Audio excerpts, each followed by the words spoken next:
শুধু গেল 2 মাসেই নয়, ফ্যাসিস্টের হাত থেকে দেশ রক্ষায় 15 বছর ধরে অসংখ্য মানুষ জীবন দিয়েছেন। রাজধানীতে এক স্মরণ সভায় এই মন্তব্য করেছেন বিএনপির মহাসচিব মির্জা ফখরুল ইসলাম আলমগীর।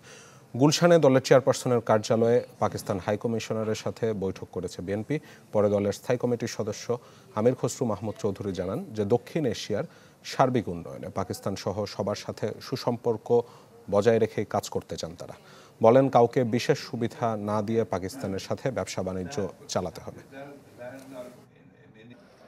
একটি অর্থনৈতিক প্রক্রিয়া যেটা বিগত দিনে অনুপস্থিত ছিল, আমরা মনে করি সেটা আমরা সবার জন্য সমান অধিকার রেখে, লেভেল প্লেয়িং ফিল্ড রেখে এই বাইল্যাটারালি দ্বিপাক্ষিক এবং আঞ্চলিক সহযোগিতা আমরা সামনের দিকে এগিয়ে নিয়ে যাব।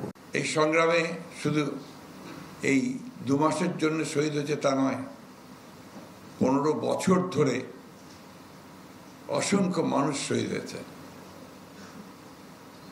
এই ভয়াবহ ফ্যাসিস্টের হাত থেকে দেশকে রক্ষা করবার জন্য।